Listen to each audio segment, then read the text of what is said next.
Okay, so you'll be happy to hear this one today because this is one of the main sources of everything we learned in rectifying the ego. Okay, and here you'll see it the way that the Baal Shem Tov taught it, which is a little bit different, or at least it stresses it. It makes a stress on things that when we taught it, or you learned it in Torah to Nefesh, I think the stress was put more on the first sentence and not on the rest. And so let's read through it once, and then we'll see it. Okay, so there's in Parashat Ki Tavo, there's the second set of call them. So I don't want to say klarot. So instead of that, we'll say the second rebuke that Moshe Rabbeinu gives. The first one was in Parashat Bechukotai. It was at the end of Vayikra. Now, as he's nearing the end of Dvarim, he gives a tochicha about a rebuke or a criticism of what will happen if we don't keep the Torah when we go into Eretz Yisrael. And this one is longer. The previous one was, it's famous that it was 49, call them calamities that will happen, or 49 negative consequences. This one is double. There's 98. Okay? In terms of the verses, there's something that's not talked about so much, but it's very important, as we'll see later. In the first set of rebukes that he gave in Parashat Bechukotai, there were 33 verses altogether. 32 verses in which he gave all the rebukes, all the calamities. But in this parsha, it's famous that there are 54. And we'll see why it's famous, because if you know the number 54, that's the number of parshas in general in the Torah. And as we go on, we'll explain what the significance of this number is. Okay? Verses which contain 98 consequences, negative consequences. It's a double. It's double 49, meaning it's a double square. So 49 is the square of 7. 98 is 2 times 7 squared. And the first rebuke was 32 in Parashat Bechukotai. Okay. So the verse that he taught this on, and this we'll come to later, is the most important verse. It's considered to be the most important verse of the entire rebuke. And it reads, "And your life will hang in doubt before you," meaning when you'll be in exile, your life will hang in doubt before you, and you will fear night and day and not believe in your life. Okay? This is considered to be the apex of the calamities, the worst possible state. Okay? So he writes like this. And I want to just read through it once so that we know what he's talking about, and you'll recognize a lot of it now. You should always be able to find something wrong with your service of God, or some ulterior motive. Right? What do we call this in Hebrew? Pniya. A pniya is an ulterior motive, an interest that I have for which I serve God. What's the word? Pniya. Pei nun yud hey. Nun yud hey. Even an extremely slight one, or that you are not serving God with love and fear as should be. For then when you serve God again with that commandment, when you come back to do the same service again, for instance, you're praying, and you find that you're praying for an ulterior motive, not to serve God, not to pray in order to commune with Shem during prayer. Rather, you're doing it for something else. For instance, you don't want to let your wife down. You want to feel good. You want to feel good about yourself. All these things, these are all right. These are all the self-interest of the animal soul. So for then, when you serve God again with that commandment, if you're able to find the ulterior motive the first time, when you come back to the same mitzvah, you will be careful to do so with greater fear and love than before, and without the slightest ulterior motive. So are you done? Do you no longer have ulterior motives? You no longer have pniyot? So he said, no. Afterward, you should probe even deeper to find yet another shortcoming, even in the same act.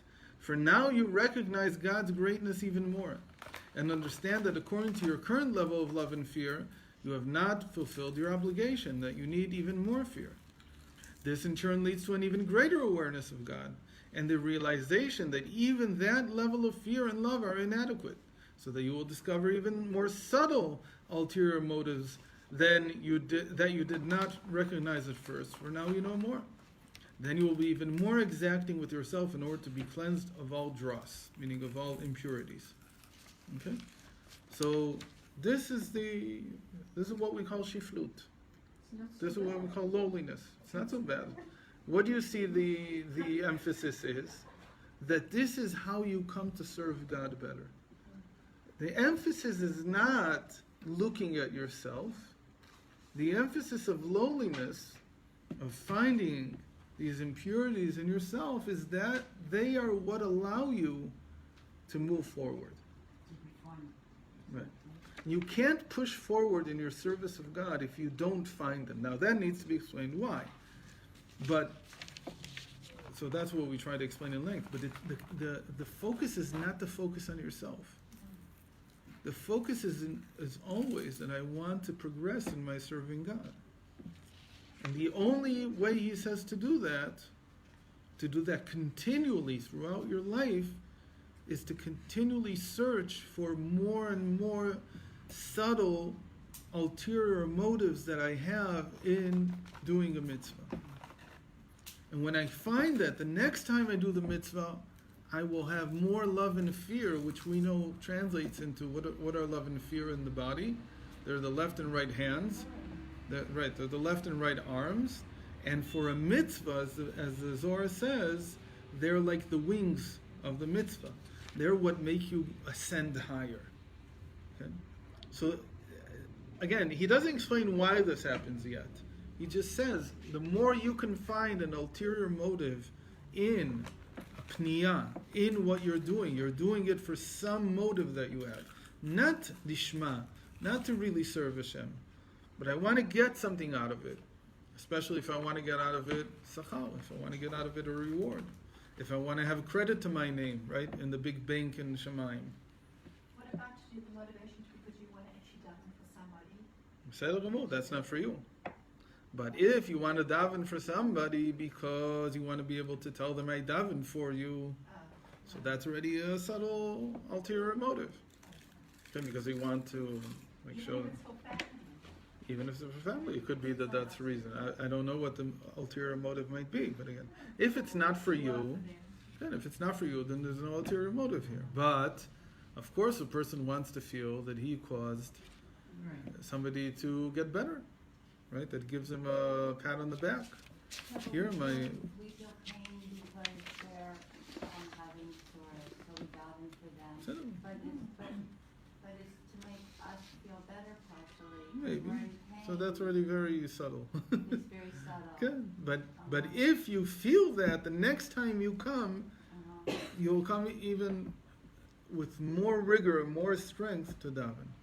That's what he says here. The more lowly you feel, meaning the more you can find a deeper and more hidden ulterior motive in yourself, the deeper you go in yourself in that sense, the more ascent you have, the more lift you get the next time that you perform the mitzvah.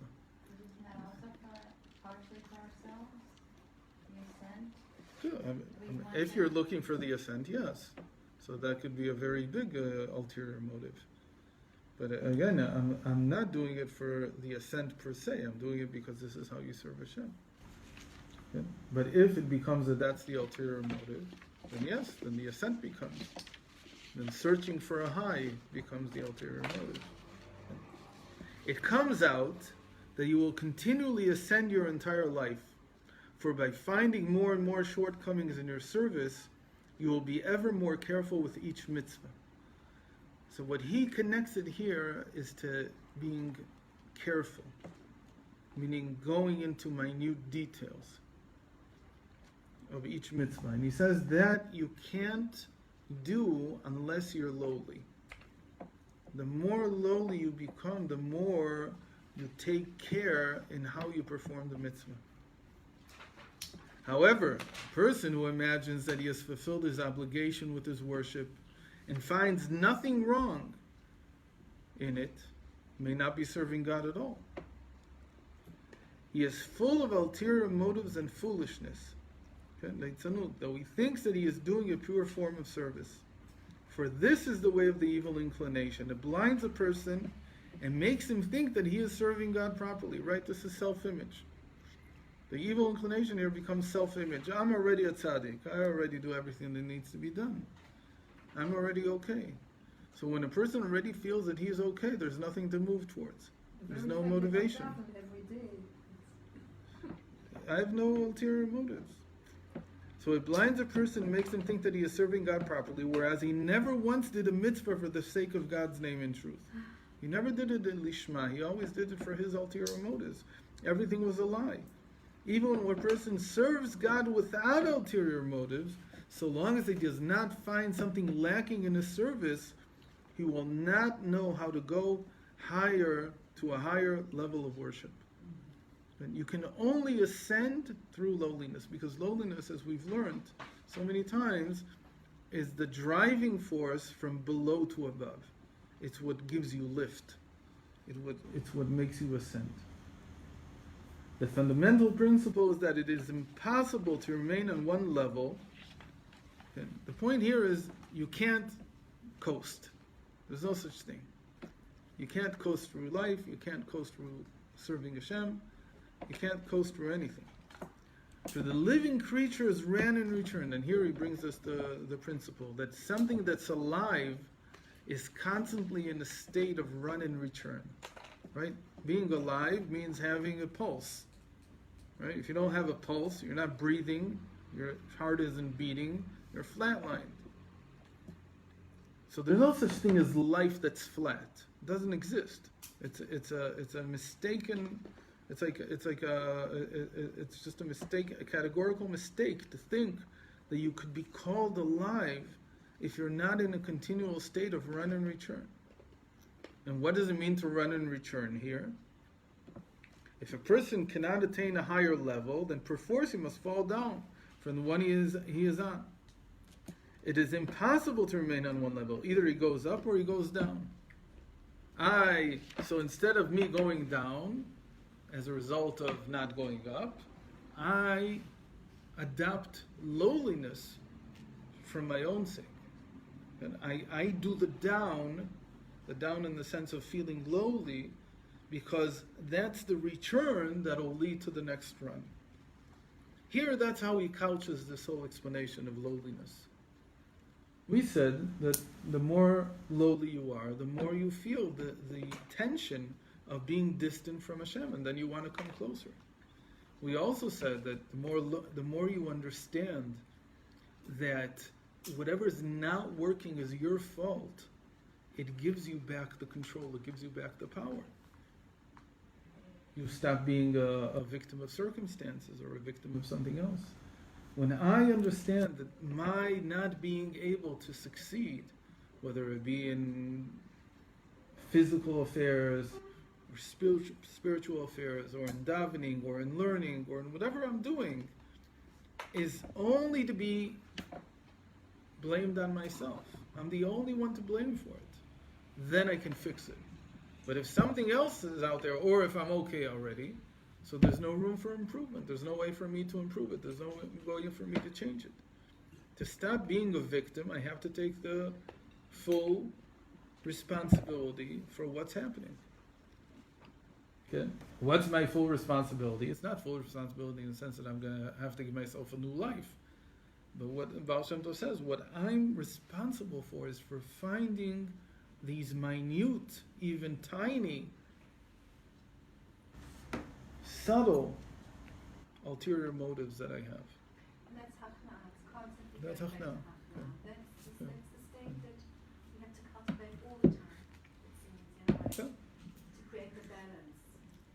You said at the moment that you do a mitzvah, Okay? Instead of taking credit for it, I say this is yours, Hashem, and I myself, I search in myself for how I'm lowly because I had some ulterior motive in doing it.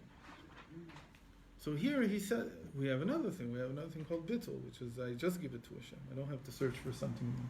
But here he combines the two. He doesn't really combine them. He doesn't talk about bittul here. He's only talking about shiflus. And by shiflus, by lowliness, he means finding how I had some interest in mind when I did this. And because I had some interest in mind, if I'm able to become aware of it, I'm able to transcend it the next time.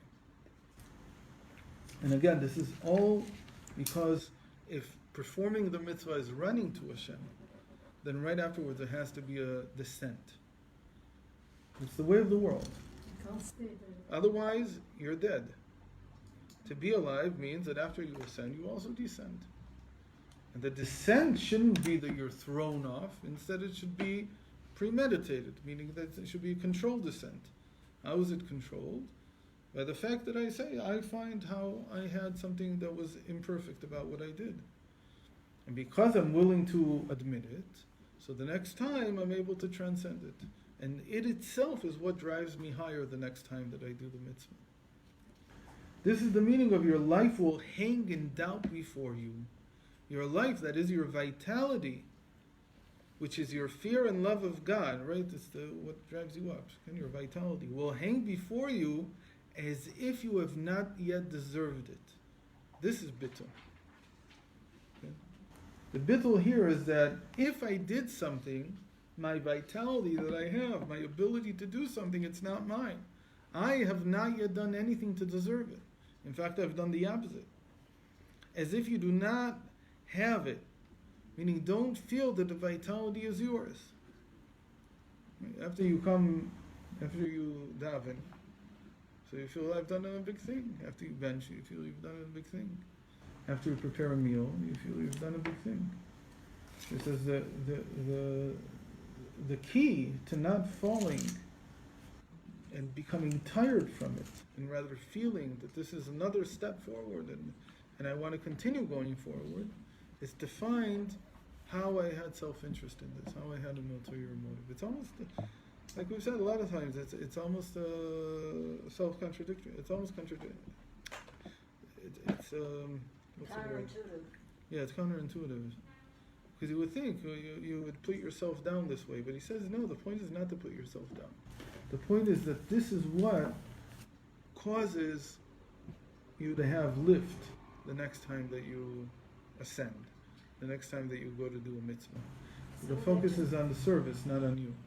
Do you have to hold that awareness after you've done this work? When you go to do a mitzvah a day or the same one a day later, do you have to remember and hold that memory, or is it just going to be an automatic? I don't think he means that you have to hold it. I think he says merely the fact that you become aware of it. That if something's holding me back, it's me. If anything is holding me back, and something is holding me back, no question, it's me. So let go of that. Let go of that self-interest. Meaning your self-interests are what are holding you back. Your image that you're trying to upkeep, that's what's holding you back. So this is really the source of shiflus. This is how he describes it. Given a simple example, we've discussed so many times with David HaMelech. So the first time he brings the ark into Yerushalayim, he makes a mistake. He puts it on a wagon. The second time he doesn't make the mistake. Why did he not make the mistake? Because he was willing to concede that that I'm not worthy yet of doing this great mitzvah. So because he conceded that I'm not yet worthy, because I guess I had some self-interest, so the next time he doesn't make the same mistake. There's no discussion there.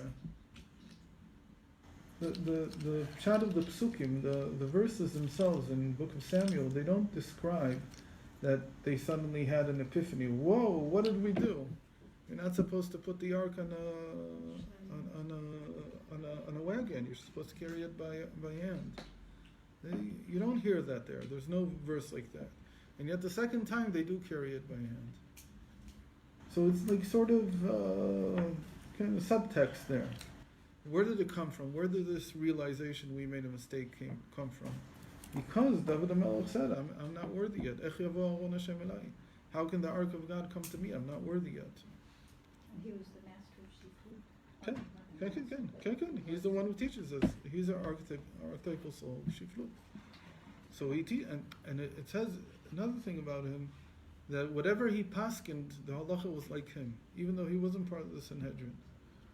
But he was a posek in his time, and whatever he paskined says, Hashem ito, Hashem is with him. Chazal say it means that whatever he paskined, the Sanhedrin ruled like him, because they saw the truth of his way of ruling judicially. It came from his shiflut. And he counted the people. Okay, there he was mistaken. I actually talked about that last week, but I remember when I sent it on about that mistake. Okay. It's part of the whole last 10 years that we've talked about a few times, that he was in a real problem with his self-confidence.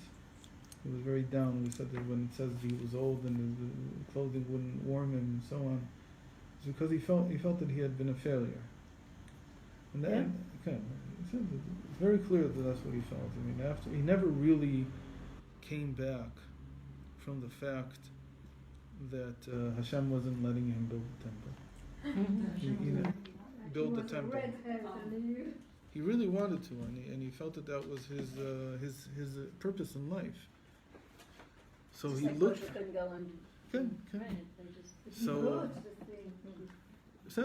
So he.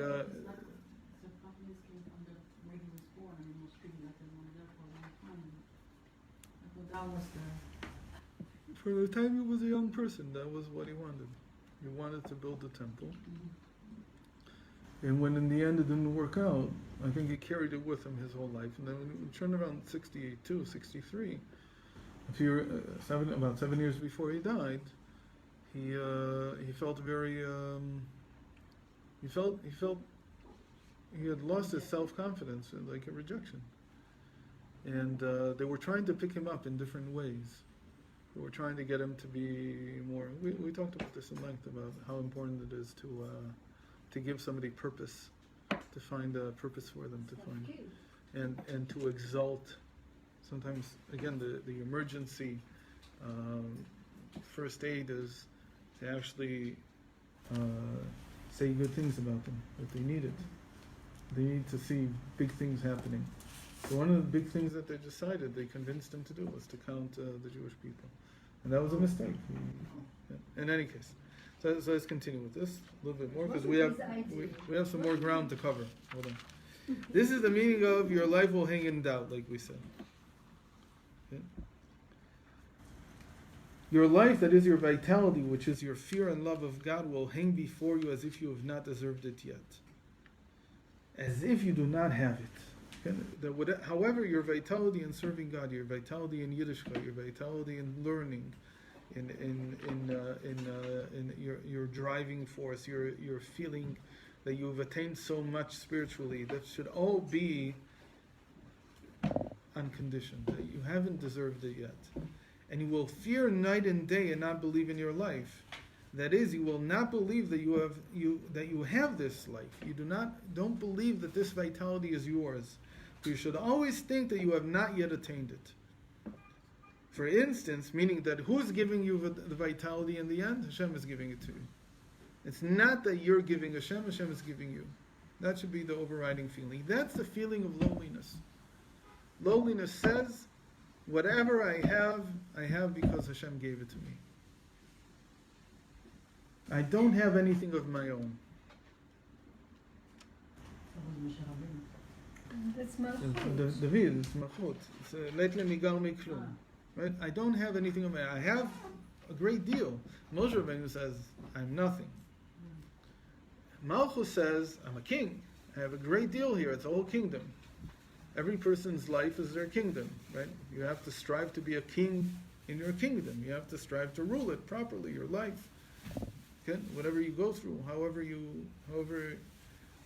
this life carries you, you have to be the ruler. So to be the ruler, you have to be a king. But the king feels inside that nothing of his own. He's been given it all. From who? From Hashem.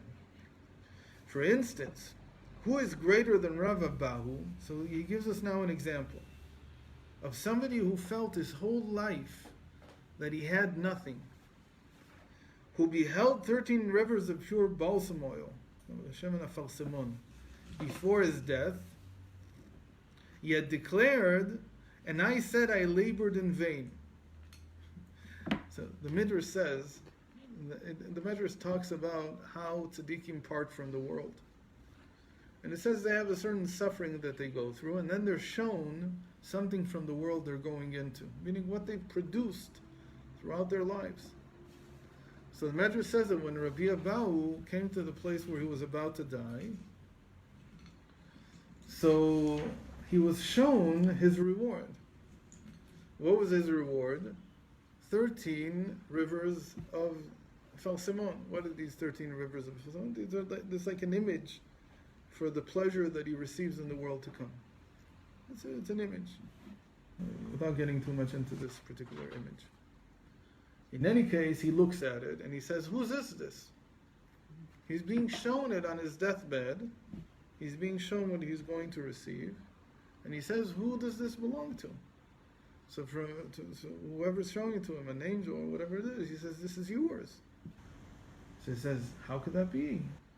I my whole life have felt, and then he quotes this verse, I labored in vain. Labored in vain doesn't mean that there is no reward, but rather that all that I've labored is like nothing.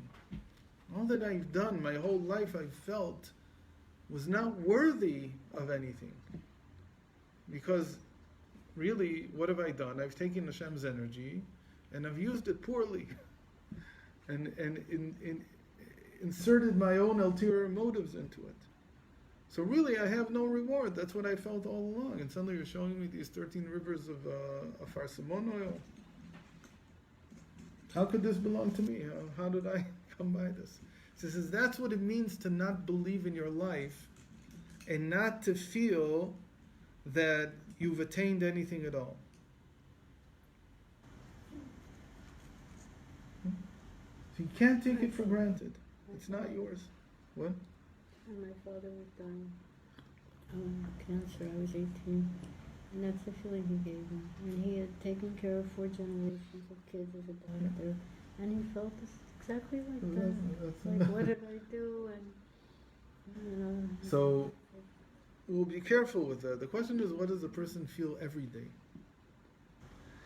Everybody on their deathbed feels that this was in vain. We've talked about it. And it says that that's what the Yetzer wants you to feel. In vain, meaning that nothing came out of it. It wasn't worth anything. So he doesn't say that it's not worth anything. Again, that's where the word vain here is problematic. He doesn't mean to say that what I've done is worthless. It's very worthful. It's wonderful. But in vain, he means to say that I'm not deserving of anything for all the great things that I've done. That's what I felt my whole life. It's not the same thing. You understand the difference? It's a very big difference. To say that I've toiled in vain, the way it's translated here, it's not the great translation. I didn't translate it. You have to be very aware of this. What he means to say is that it's not mine. It wasn't mine. So I am not deserving of anything. I'm very surprised when you tell me I have some reward waiting for me. Why? I didn't do anything. And if I did anything, I only did it out of my ulterior motives, for which I certainly don't deserve any reward. That's how a tzaddik sees every day of his life, and so certainly that's how he sees the end also. So it seems like a very safe place is to hold whatever I do, I did it for not very much. Keep that in the background, that whatever mitzvah you do, there should be the consciousness at the back of the background music should be, I did this for not very much. Right. And we also talked a lot about, that was in the previous parsha, about the whole concept of the mother bird and with her nest, that you throw your ulterior motives as a way of getting rid of extra baggage. Okay? Remember that, we use it as a scapegoat. Meaning, when we do the mitzvah, that is basically what he's saying here. To see the ulterior motive is to free yourself from this necessity of ascribing it to yourself, from this necessity of taking credit for everything that I've done. And again, because if a person takes credit, the other side is that he's already succeeded. Why does he need to do anything more? If a person is to constantly be striving, he has to feel that he's always fallen short, that he hasn't yet succeeded. So we use the whole concept of a scapegoat to say this is how you, at the end of a mitzvah, you say, I really did it for the ulterior motive. That's already using it l'chatchila. He's just saying, he's also saying to use it l'chatchila, but he doesn't introduce here the concept of the mother bird. That was a chiddush in later generations. When the Rebbe always asks someone like what next. Okay. Can't be satisfied. Never be satisfied. But to not be satisfied, what he tells us, the big secret is to identify the ulterior motive in what you're doing. And again, it's counterintuitive, like we've always learned. But here the focus is so clearly, and that this is the method to constantly strive higher. It's not about describing you. It's not about your self-image. Because if a person also sees himself as a wicked person, that's as much self-image and self-involvement as seeing himself as a tzaddik. It's the same thing. Because what is he interested now? Looking at himself. He's interested in his being. Whereas his focus should be on what he's doing. And how he's serving Hashem, not on himself. There's room to look at myself, but only as a method for moving higher. Only as a method for serving Hashem, not to serve my self-image. We talked a lot about this. There's no difference whether you say good things about me or you say bad things about me, as long as you're talking about me. I don't care. I'm the center of attention. Okay, so self-image is kind of in the past, it's who I am, and you're saying to focus on the present and what I'm doing. Or no, it has That's to be another the way to past. say it, but You it's did not. Self-image is just, again, self-image is making sure that I receive some reward for what I've just done. And I'm nurturing my self-image, meaning what I've just done is another notch in my belt. It's another something I can ascribe to myself. So my self-image is stronger. So it's like another klala. It's a positive rebuke. You're already saying. Well, hold on. Who said it's even a rebuke? Hold on. We'll get to this in a second. You're jumping ahead.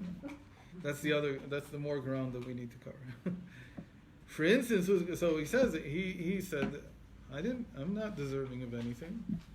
Rabbi Abau, he sees this and he says, all I did in my life, I did because Hashem gave me strength to do it. Nothing that I did was pure.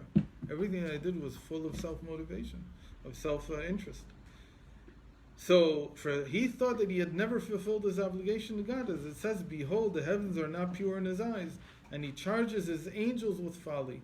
Meaning that Hashem knows, Hashem is clairvoyant in this sense, and he sees how much self-interest there is in everything that we do. Okay. So all this is very nice. And now we have to come to the main thing. What are we talking about here? This is considered to be the main verse of the entire rebuke that Moshe Rabbeinu gives, the entire tochecha, as it's called in Hebrew. Why? Why this verse? So the story is like this: that when Rashbi, Rav Shimon Bar Yochai, when he fled to the cave because he was being sought after by the Romans who wanted to kill him,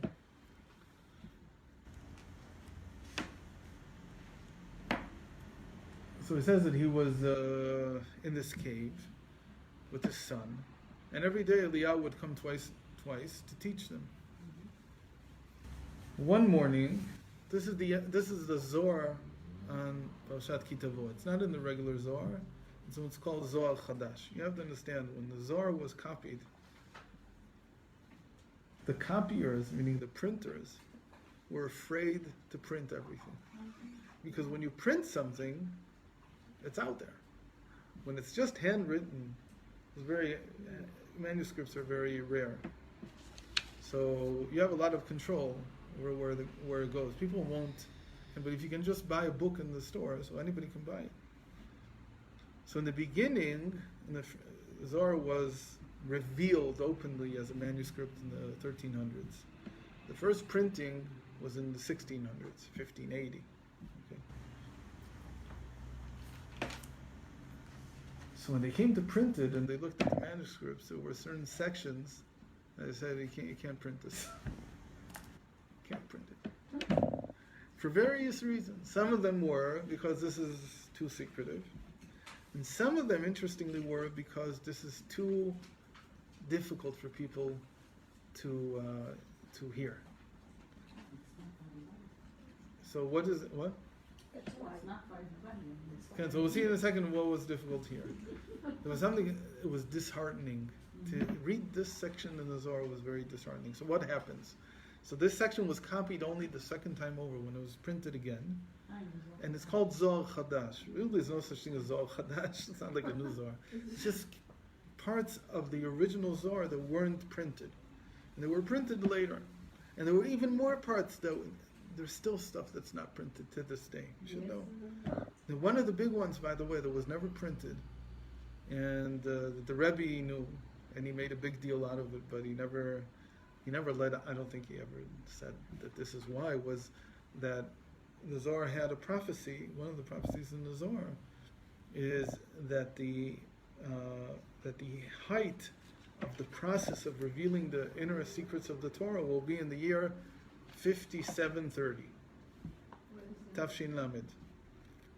Famous thing that happened in Tafshin Lamed. Everybody knows. A big Yud Shvat, it's called. The Great Yud Shvat. That was the year in which the Rebbe completed the Sefer Torah that had been begun by the Rashab 80 years earlier.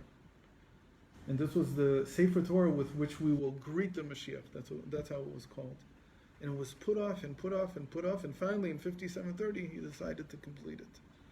And apparently the main reason was because the Zohar has a prophecy, and again this was never copied, to this day it's only in manuscript, that in 50, as far as I know, maybe somebody already printed it.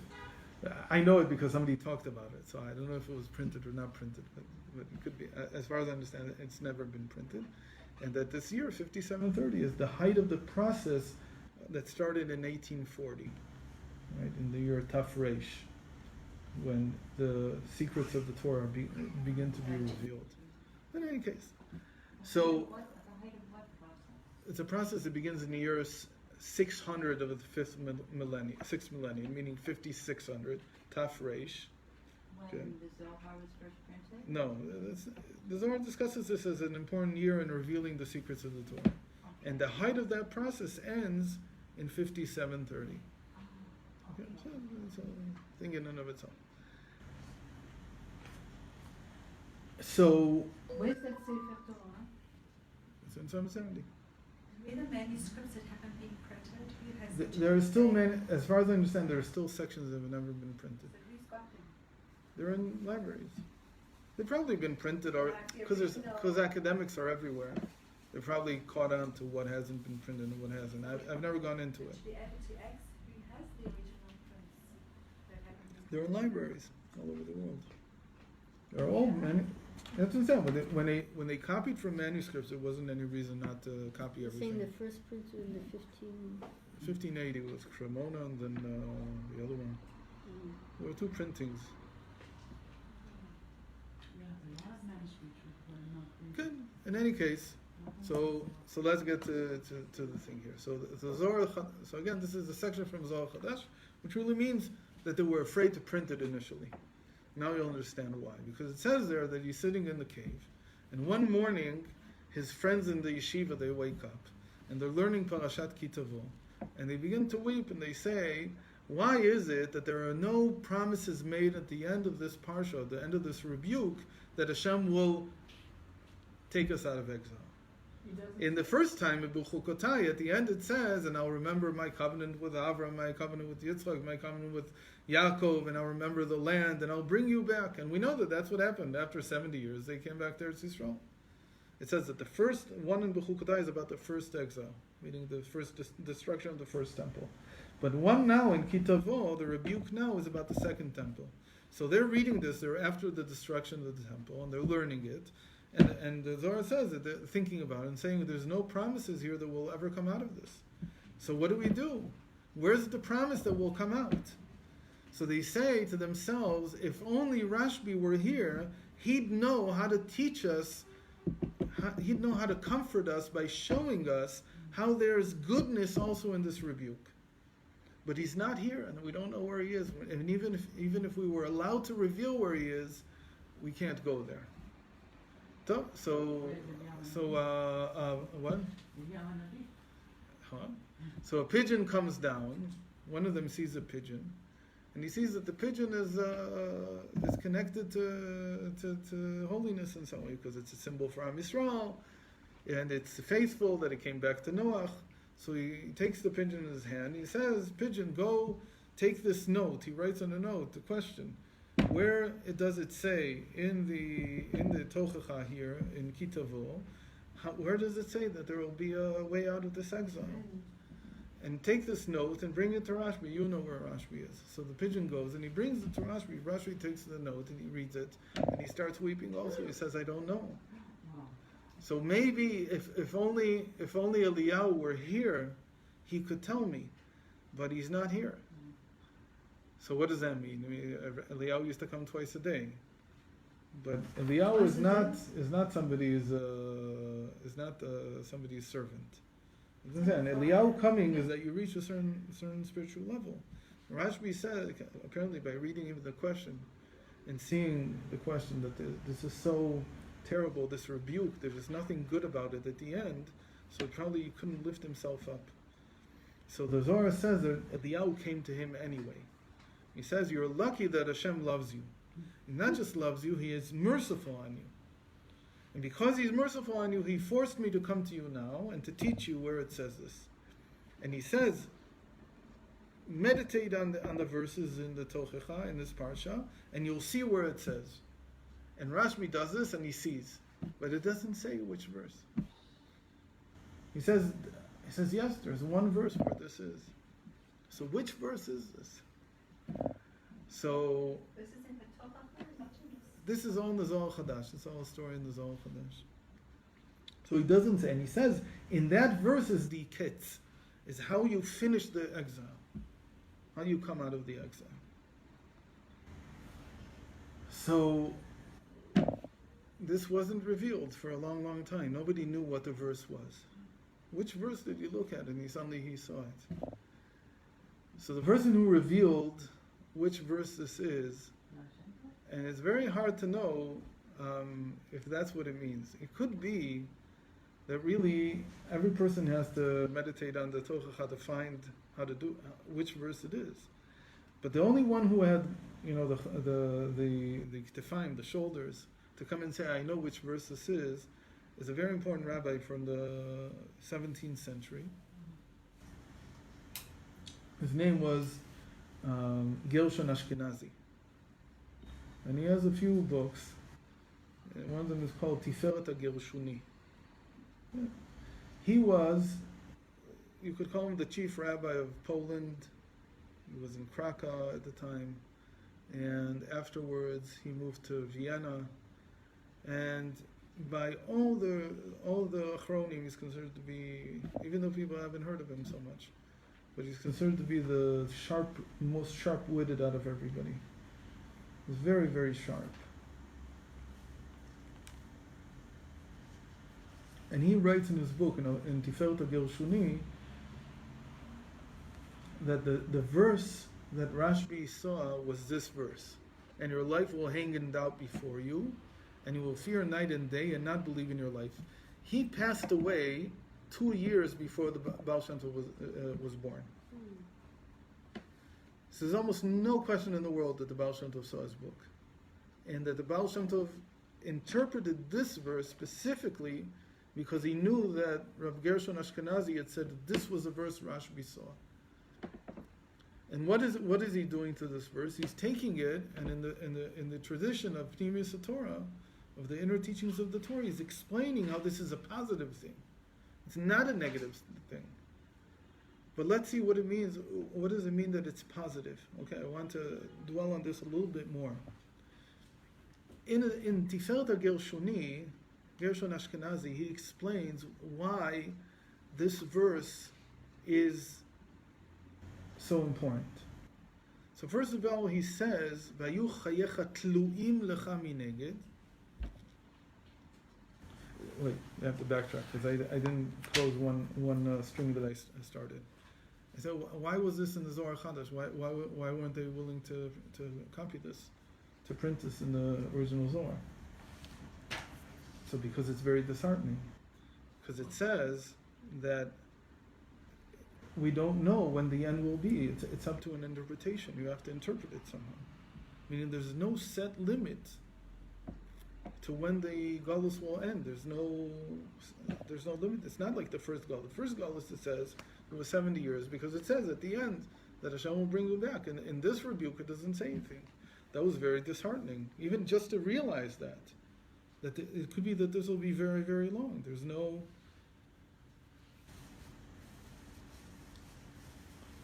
To say it another way, the first exile, the redemption wasn't dependent on us. It was set. It was a set time, 70 years. Whether you were ready, not ready, nobody cares. That's called Be'ita, in its time. There's a verse in Isaiah, he says, Be'ita, Ani Hashem Be'ita Achishena. I am Hashem, in its time I will hasten it. He's talking there about the redemption.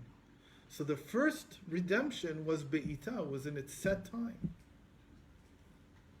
What about the one that we're here so he says, no, it's Achishena. It's when you decide that you're ready, I'll make it run. But until you decide, until you don't look into this rebuke and decide how you're going to act, there's no way to come out. Achishena means what? Swiftly. I'll make it swift. So this is very disheartening, because it's telling you that, wait a minute, I'm also going to suffer so much, and really it's all in my hands, so what do you want from me? Like, Mele, if you tell me I have to suffer such and such an amount of time, then it's over, Gamalno. So fine, so that's it. But if you're telling me I'm going to suffer so much, and really, but really what are we afraid of? The responsibility. Because if you're telling me it's up to me, all the suffering will also end the moment that I decide that I don't want to suffer anymore. I want to come out of exile. I just have to decide how to do it. I have to look into these verses to figure out what is the method by which you come out of exile. So when we talk about the psyche, that's exactly what every person is going through. Because, again, it's not to be a victim. It's not to say, so, time will heal. Time will heal is like saying Be'ita. It's like saying in its time. Everything in its right time. But to say that it's up to me to heal myself, that's much more difficult, because it's putting the responsibility on my shoulders. And that's difficult for me. I'd rather it be, probably, that it's just time heals me, and that's it. So that's why it wasn't written, apparently it wasn't printed in the original Zohar. Because they were afraid of this, because what is it saying? It's saying that there's no easy way out of the gulls. You're going to have to work to get out. It's really up to, as broken as we are. Okay. It's still up Okay? Doesn't matter how much you've suffered. It's still up to you. And so we're all doing it on our own clocks. We all reach it at our own time. It's not So gonna there's be a- what each one of us does personally, And and what everybody does together. And so that's what the Mashiach said to the Baal Shem Tov. He asked him, when are you coming? He says, when everybody learns how to do Yichudi, meaning everybody learns how to see Hashem in everything that they're doing, just like you do. And the Baal Shem Tov was able to see Hashem in everything. He says everybody's going to have to be able to see Hashem in everything. Every person at his level of what they can see.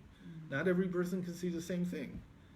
But the interesting thing, the paradox that very often in human nature, that the more you're suffering and you feel you've got nowhere, you have to come It drives you into that point where you understand you can only count on yourself. Exactly. Okay?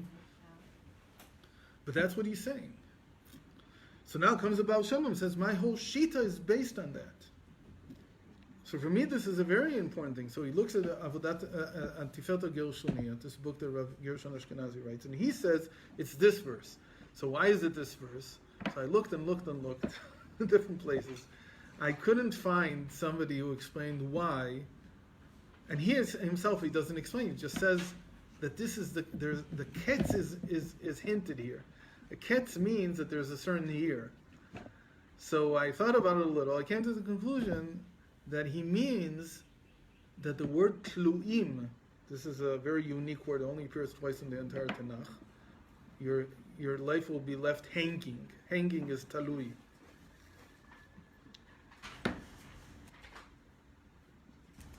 I did that. So you do the gematria of tluim, it comes out to taf pei aleph.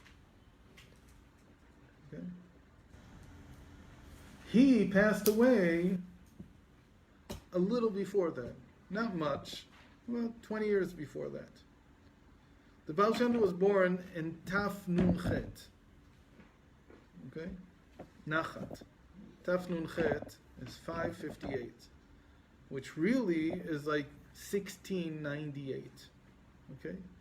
And he placed the redemption, Reb Gershon, he placed the redemption in Taf Pei Aleph, which means 1721. Okay? That's what. So what did he do? He went back to the old system. The old system that says it's Beitah, that it's at a certain date. So that's as good as I could come up with. 1721? 1721. That's the date that it seems to be that's what he's saying. What was supposed to happen in 1721? The redemption. What does that translate to, 1721? 1721? 200, 300 years ago. 300 years ago.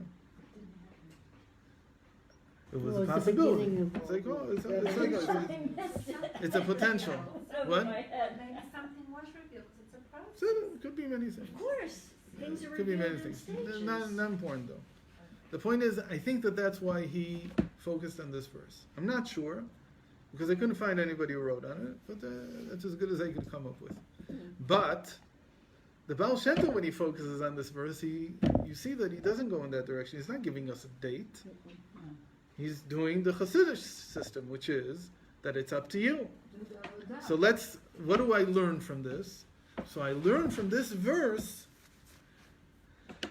that the way to come out of exile is by seeing my lowliness.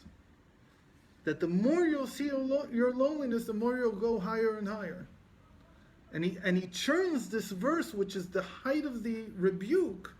Everybody agrees that this is the height of the rebuke somehow. This is the worst part, to be hanging, which is the worst, nishta here and nishta there. Like, you don't know where you are.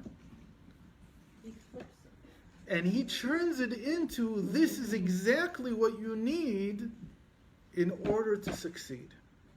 If you want to serve Hashem fully, if you want to come out of your psychological problems, out of your physical problems, out of everything, he says, you have to see that your life force is not yours. You have to feel that it's hanging, that it's conditional still, depending on what you do next. And to do that, you have to each time find more fear of Hashem. And here, more fear of Hashem means to find more lowliness in yourself. How distant am I from Hashem? That's what we said. That's what lowliness means. To be more fearful of Hashem is to feel how distant I am from Hashem Will still. you someday put this together with shame? Like, why does this cause so much shame? Why should it call shame? It does. Distance with Hashem. It's not shame. It's just a reality. Well, I guess it You just have to come to terms with, this is where I am. This is where I'm holding. And if you're able to see your own lowliness, then he says the next time you do the mitzvah, you're flying higher. And again, higher and higher. It's so interesting because here it's not about you have to do this right, you have to get it right. Exactly. What You it's can't saying- get it right. Exactly. It's such It a- takes away It's that this background music that is what's doing right. To do right is to see how you did it wrong. How you did, just hold that all the Okay. time and To see how you're still distant from doing it right. To come to terms with it. But to come to terms each time at a higher level. Of course it's not to stay in place. It's just to say I can't do it right, so therefore I don't have to do anything. That's exactly the opposite of what he's saying. He's saying that every time that I do it, at the end, I have to look at it and see this mitzvah that I just performed, I had some ulterior motive in it. And so I'm still distant from Hashem. And so each time that I refine my actions, that's until you remove all the dross, he says in the end. He says in the end you will succeed. What will you succeed? In coming out of the exile. That's what this says. And don't believe that it's your life. It's Hashem's life. It's not my life. Don't feel that you've already won the vitality, that the vitality is from you.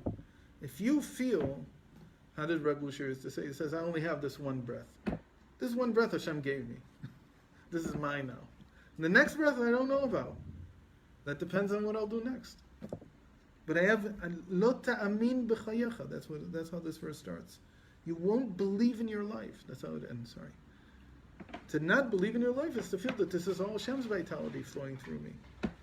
And every time Hashem gives me one breath, and I do with it whatever I do, and then the exhale and the being empty of air says that I'm empty. I need you, Hashem, to fill me up again. so this pasuk is the background music that is going to keep us in the Shabbat. Keeping us in the background. It's this pasuk. Okay, this with his interpretation, the Baal Shem Tov's interpretation. And so this is really the beginning of the Baal Shem Tov's work, of how he describes it all, because it all starts from this lowliness. And you see again here that it's not about me, it's about what I'm doing. It's about how I'm doing what I'm doing, how I'm serving Hashem. So that you really have to go almost into despair every time before you can. It's a Why call it positive- despair? No, I said almost. No, but why? Why did you use that word? Because Same reason I use shame. you try. Do you hear that word often spoken here? No, but Okay. we hear it Yeah. other places, Yeah. don't we? And despair also not, because there's no despair here. It's like he's telling you there's no other way to live. Like, don't run away from your ulterior motives. Accept them. And use them by shunning them to move higher. But you have to, with a fine-tooth comb, find them every time. Because by finding them, you realize that you're still distant. And if you realize that you're still distant, you understand that the life force that's now flowing through you didn't come from you. It's from Hashem wanting you to move forward. So we say that after a person sins, he does an avera, what's the first thing he should feel? So this was in last week's Baal Shem Tov that we didn't learn. We learned a different piece last week. Right? We learned something else. But in last week's Baal Shem Tov on the Torah, he has a piece that he talks about that the moment that somebody sins, he has to realize that he's still alive. And he says, how is that possible that he's still alive? Because Hashem still wants him. Okay. If sinning means rebelling against the king, and anybody who rebels against the king is Chayav Misa, so how is it I'm still alive? He says, because Hashem still wants me. He has tremendous mercy on me. So how much lowliness should that give me? The fact that I'm still alive. But again, it's feeling alive means Hashem has mercy on me, that's why I still have life. So He wants me to succeed. He doesn't want me to fall by the side.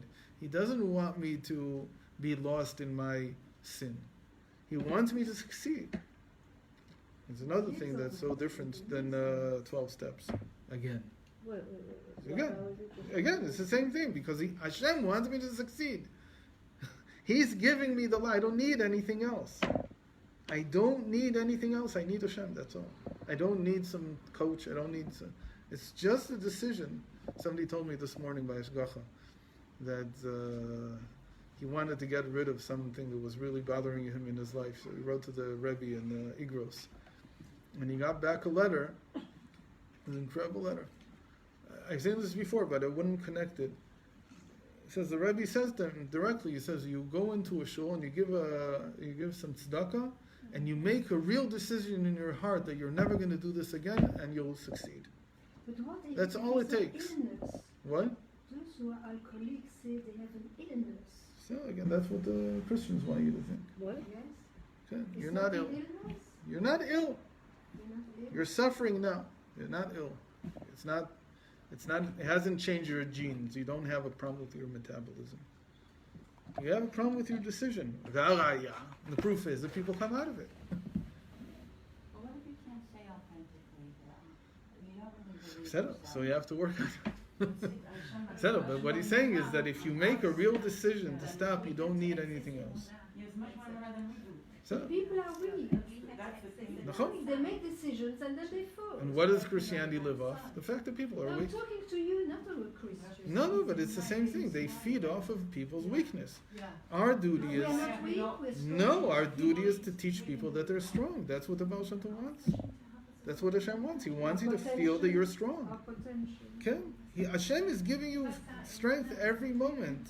The only reason we can't use it is because we're not willing to accept it. It's from Hashem. We think that it's ours. He says that's what it means, that you won't believe in your life. It's a blessing that you won't believe in your life. You won't believe, how is it that I'm still alive? It must be that Hashem wants me. If He wants me, so I want to do something with this. I just won the lottery. I'm winning the lottery every moment. What do I want to do with it? It seems like such a paradox to be strong and lowly at the same time. Because the only truth strength is from Hashem. It's not from me. At least here when we're dealing with problems. After that, there's much more than that. When we learned faith and confidence, so we said that confidence also means self-confidence. When a person is clean, relatively clean, from worshiping his ego, from serving his ego, and he's working with his divine soul. So the divine soul is a permanent fixture that Hashem puts in us. It's not with every breath by itself. It's like permanent. So then the person has infinite power, infinite ability that's permanently in them.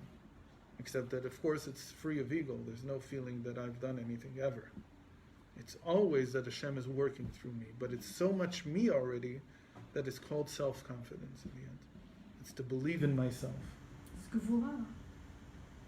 Okay? We connected, like we said, it's Netzach and Hod. The Netzach is active confidence and Hod is passive confidence. Right? But to have active confidence in myself, active self-confidence, that's Netzach, that's victory. That's how the divine soul feels. That I can turn the world upside down if I want to. But I have to believe in. Passive is that Hashem can turn the world upside down if I want Him to, but not if I want to. I'll turn it over. So how do you know that, because that's a bit tricky, it's not the ego's voice saying, I can do this, and how do you know that it's a rectified saying, I can do that? How does one know that or recognize it in someone else? So first of all, I've said this many times. I believe that a person's life is divided into different areas. There are certain areas in which you're working already with your divine soul, and you don't need the recognition, and you don't need it. You just love doing it. This is your thing. Whether you succeed or don't succeed, whether they give you credit, you don't get credit, paid, don't pay, you don't care, because this is you. That's your divine soul already revealed. But it's a very particular thing, I think, in each person's life, and it's important to find what that thing is. With the rest of life, so we're working with our animal soul. So there's this whole issue about the ego and the self-image, and do I get the credit, don't I get the credit, and so on. There is an uphill battle. But there is an area in your life that you have to have self-confidence. You have to say that what I'm doing, this is who I am, who I really am, my real mission in life. And there I don't care if I get paid or not. There I don't care if I get the credit or not. I'm doing it because it's just me. I think for a lot of women, it's very clear what this is. Okay? I think. Okay? It's just me. And self-confidence. That includes husbands. And for husbands, it's a little bit more complex, but a lot of times, yes. Again, the question is, how do you treat the children? Do you need, in the end, the thank you and the I'll do what you say? Or are you fine with however they are? They are what they are, they're different people. My duty was to raise them. And I think the most... No, I think the most... I think the most have that naturally. And that's the divine, that's what we mean. I think that's what they really meant when they said that women are on a higher spiritual level. What was really meant was that it's easier for them to come to a realization of where they're doing things without the need for recognition, without the need for some retribution, for some acknowledgement or whatever it is. And for men, it's harder to find what that area is. It's much harder for them to figure out where their divine soul is shining anyway, without any. But you need to find it. Every person needs to find where is that place. If they told me now, you won't get no recognition, nothing. Do we want to still do this? There has to be something that yes, I want to do. And sometimes, which is the most painful part, I feel that my life is that way, is that the thing that you most want to do is under a heap, like a whole, like a landfall of other stuff that gets lost, and it's like it becomes that it's serving also those other things. Meaning, the one thing I really want to do, in the end, I need to do it for money. And I'm like, why? But I do this anyway. And it's this really strange reality. I don't know, maybe I'm wrong about it, but that's how it feels like in my life. That they've been mixed up somehow, or one's lying under the other, and you can't get out so easily. But you see what that thing is. It's a thing that you love doing, and you do naturally, and you don't need any motivation. So it's good. So you mix pleasure with business.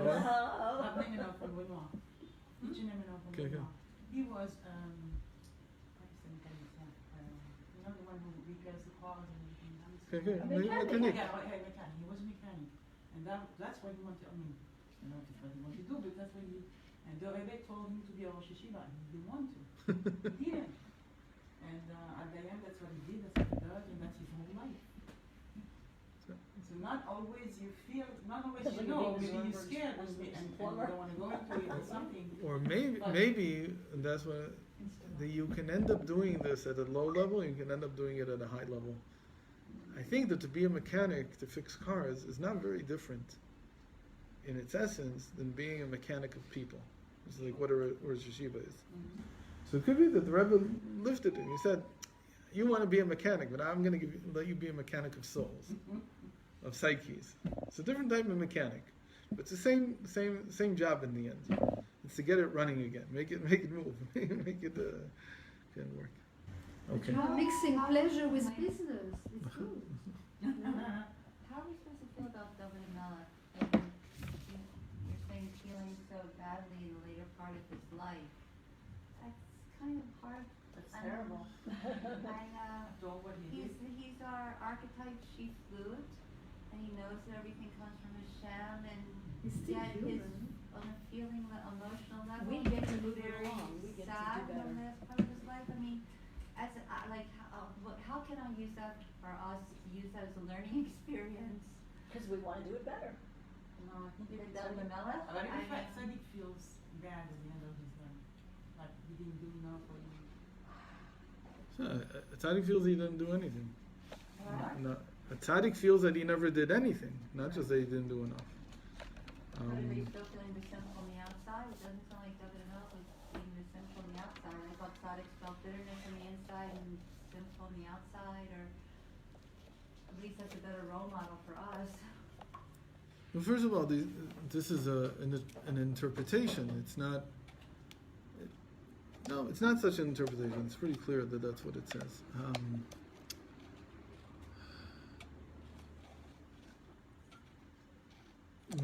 The speculative part about what I said is that we don't know why he felt this way. Was it because he wasn't able to build the temple? Was it because he felt that he didn't have a successor really? When he appointed Shlomo, it became better.